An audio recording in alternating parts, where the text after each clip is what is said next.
Nama saya Lydia Sri Rahma Yunanda, saya mahasiswa aktif program studi Teknik Lingkungan Universitas Pertamina dengan NIM 104221033. Nama saya Muhammad Lutfi Rahman, saya mahasiswa aktif program studi Teknik Lingkungan Universitas Pertamina dengan NIM 104221003. Nama saya Sebadet Makaunang, saya merupakan mahasiswa program studi Teknik Lingkungan Universitas Pertamina dengan NIM 104221022.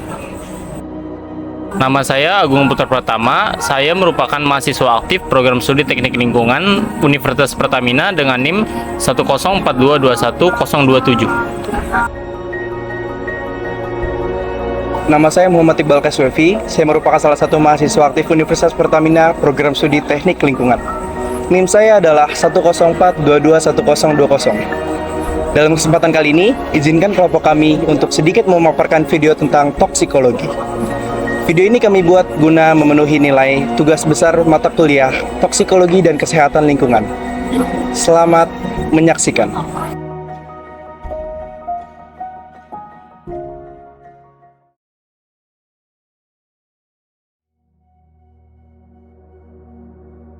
Toksikologi adalah ilmu yang mempelajari efek merugikan atau efek berbahaya bahan kimia, biologi, maupun fisik pada organisme hidup dan lingkungan.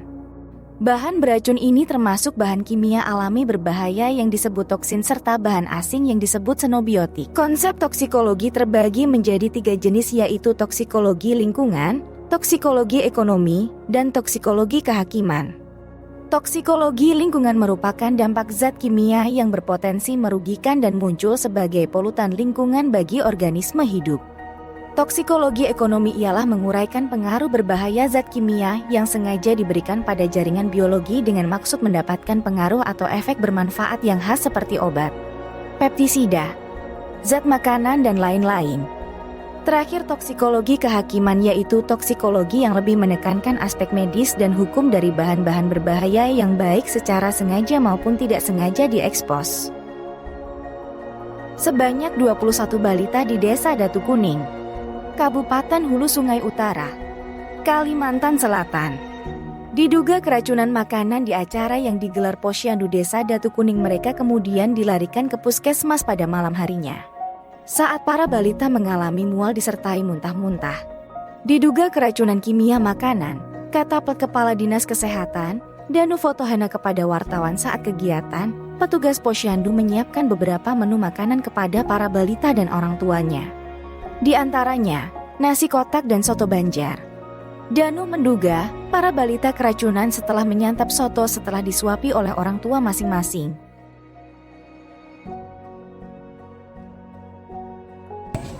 Berikut adalah contoh reka adegan perilaku toksikologi yang kami coba realisasikan dalam bentuk video pendek yang diperankan oleh rekan-rekan saya.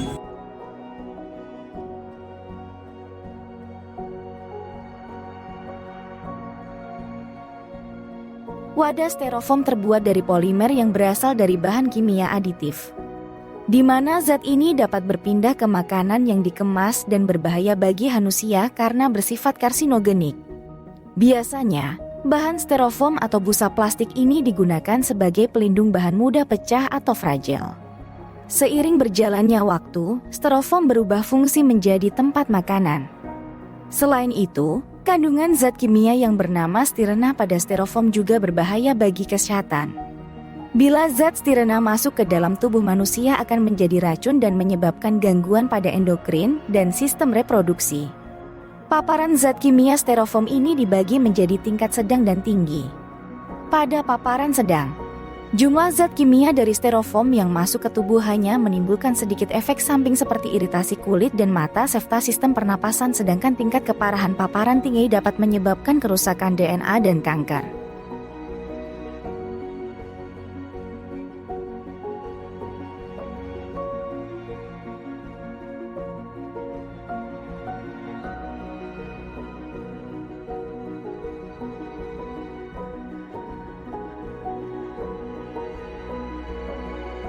Pada umumnya, prioritas seseorang memilih cat dinding yaitu warna dan harga.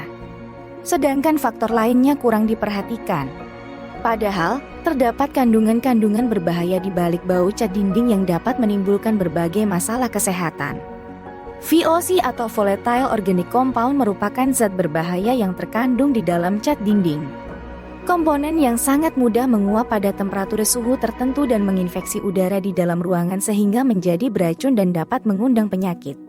Beberapa contoh VOC di antaranya, yaitu benzene, formalin, bensin, styrene dan perchloroetilene, serta pelarut seperti toluene dan xylene. Bahaya bau cat dapat menyebabkan gangguan pernapasan. VOC hampir ada di dalam bahan agar cat lebih mudah kering ketika diaplikasikan di dinding. VOC inilah yang menghasilkan bau cat yang cukup menyengat. Bahaya lain dari VOC yang menguap di udara yaitu dapat menyebabkan iritasi kulit. Pada orang-orang yang memiliki kulit sensitif dan memiliki reaksi alergi terhadap bahan kimia yang terkandung dalam cat, dampak tersebut akan begitu dirasakan.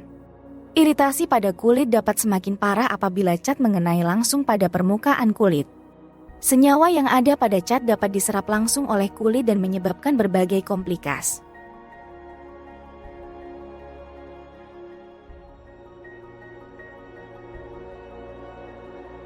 Parfum merupakan suatu zat kimia yang dalam kandungannya biasanya terdapat alkohol.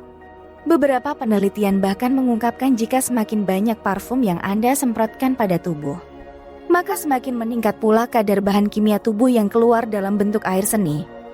Ditemukan pula bukti bahwa di dalam kandungan parfum yang dijual mengandung senyawa phtalates. Beberapa bahaya parfum dari bahan kimia ini adalah dapat meningkatkan potensi seseorang terkena diabetes dan kerusakan sistem hormon serta menaikkan berat tubuh. Selain itu, para kaum hawa yang sering menggunakan parfum akan terpapar zat MEP sebanyak 2,9 kali lebih besar dibandingkan mereka yang tidak memakai. MEP sendiri merupakan salah satu jenis phtalate yang memiliki keterkaitan hubungan dengan penambahan risiko kanker payudara pada wanita. Bisa dibayangkan kan ketika zat kimia tersebut terserap oleh kulit dan masuk menjadi racun bagi tubuh. Bahkan ada pula penelitian yang mengatakan jika terdapat lebih dari 500 bahan kimia berbahaya yang terlarut dalam bahan pembuatan sebuah parfum. Mungkin sebagian dari bahan tersebut tidak berbahaya, namun sebagian lainnya, jika terserap terlalu banyak oleh tubuh dapat menyebabkan ketegangan pada otot, asma, sakit pada persendian dan kepala, batuk, iritasi hingga tenggorokan yang semakin gatal.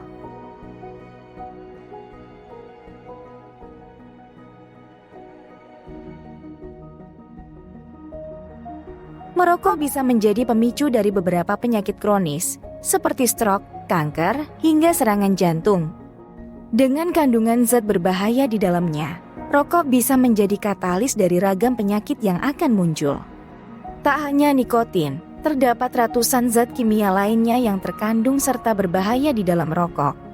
Seiring berjalannya waktu, akumulasi dari zat-zat ini dapat menyebabkan gangguan serius pada berbagai organ tubuh. Salah satu penyebab kematian tertinggi di dunia adalah merokok. Bagaimana tidak? Rokok dapat menyebabkan serangan jantung, gangguan pembuluh darah tepi, dan stroke. Selain itu, merokok dapat menyebabkan kerusakan terhadap pembuluh darah arteri. Salah satu zat yang terkandung pada rokok adalah nikotin. Nikotin pada rokok memiliki dampak sebagai stimulan yang dapat meningkatkan laju denyut jantung sebesar 20 kali per menit melalui setiap batang rokok. Hal tersebut dapat menyebabkan peningkatan tekanan darah dan membuat diameter pembuluh darah menjadi kecil. Akibatnya, jantung dapat mengalami kesulitan dalam memompa darah melalui pembuluh darah arteri yang mengecil dan tubuh akan mengeluarkan simpanan lemak dan kolesterol ke dalam darah. Tak hanya sampai di situ, rokok akan mempercepat proses pengerasan dan penyempitan pada arteri hingga dapat menyebabkan peningkatan kemungkinan terjadinya penggumpalan darah sebesar 2 hingga 4 kali lebih tinggi.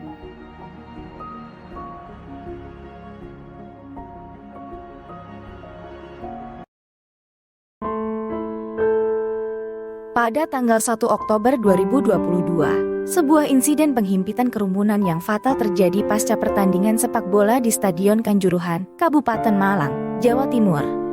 Menyusul kekalahan tim tuan rumah Arema dari rivalnya Persebaya Surabaya, sekitar 3.000 pendukung Arema memasuki lapangan. Pihak kepolisian mengatakan bahwa para pendukung membuat kerusuhan dan menyerang para pemain dan ofisial tim.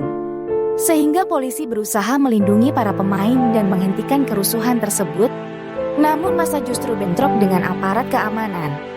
Sebagai tanggapan, unit polisi anti huru-hara menembakkan gas air mata dengan beberapanya ke arah tribun selatan yang tidak terdapat gesekan yang memicu berlariannya para penonton untuk menghindarinya. Hal ini menimbulkan penumpukan kerumunan.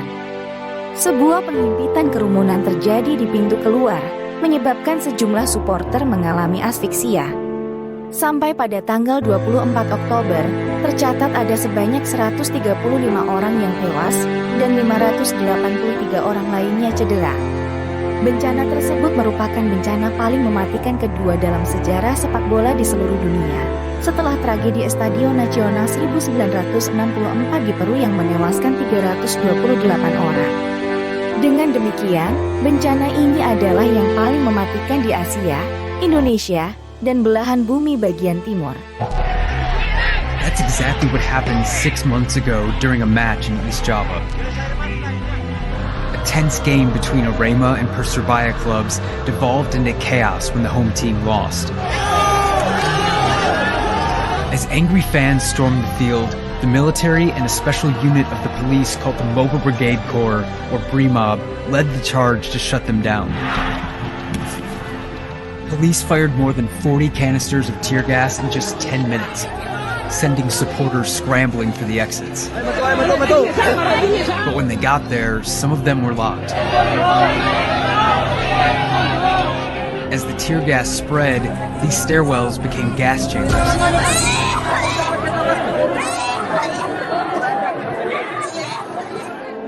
By the end of the night, 135 people were dead in one of the world's worst sporting disasters.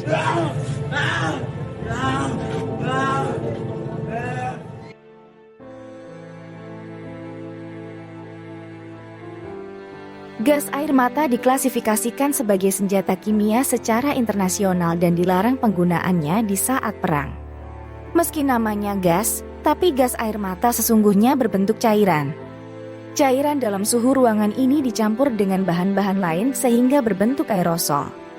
Ketika ditembakkan, partikel-partikel solid akan tersebar ke udara dalam bentuk kepulan asap. Gas air mata bekerja dengan cara mengiritasi selaput lendir di mata, hidung, mulut, dan paru-paru. Pada dasarnya bagian-bagian tubuh yang bertanggung jawab untuk penyerapan dan ekskresi. Ada banyak jenis gas air mata. Yang paling umum adalah gas CS, atau nama panjangnya, Ochlorobenzylidene malononitrile. Nama CS diambil dari inisial penemunya, Chorson dan Staughton. Gas air mata biasanya ditembakkan dari tabung untuk membubarkan kerumunan atau sekelompok besar orang yang dianggap sebagai ancaman. Gejala-gejala awal akan timbul sekitar 30 detik setelah tubuh terekspos. Mata akan berair karena sensasi terbakar, kesulitan bernapas, sakit di bagian dada, iritasi pada kulit, dan kebutaan sementara. Profesor Alastair Hay, yang mempelajari dampak senjata kimia di Universitas Leeds, Inggris, berkata meski gas air mata dianggap sebagai opsi yang lebih aman, kematian terkadang terjadi karenanya. Kerap kali ini terjadi ketika orang-orang kesulitan bernapas dalam keadaan terbatas karena penahanan polisi, sehingga mereka tidak bisa menghirup udara segar. Aktivitas fisik seperti berlari dan ekspos berulang terhadap gas air mata dapat mengakibatkan gejala semakin buruk. Efek gas air mata akan lebih parah bila orang yang terkena mengidap asma atau masalah pernapasan bawaan. Dalam beberapa kasus, orang-orang juga terluka karena tabung kaleng yang dipakai untuk menembakkan gas air mata ke arah kerumunan.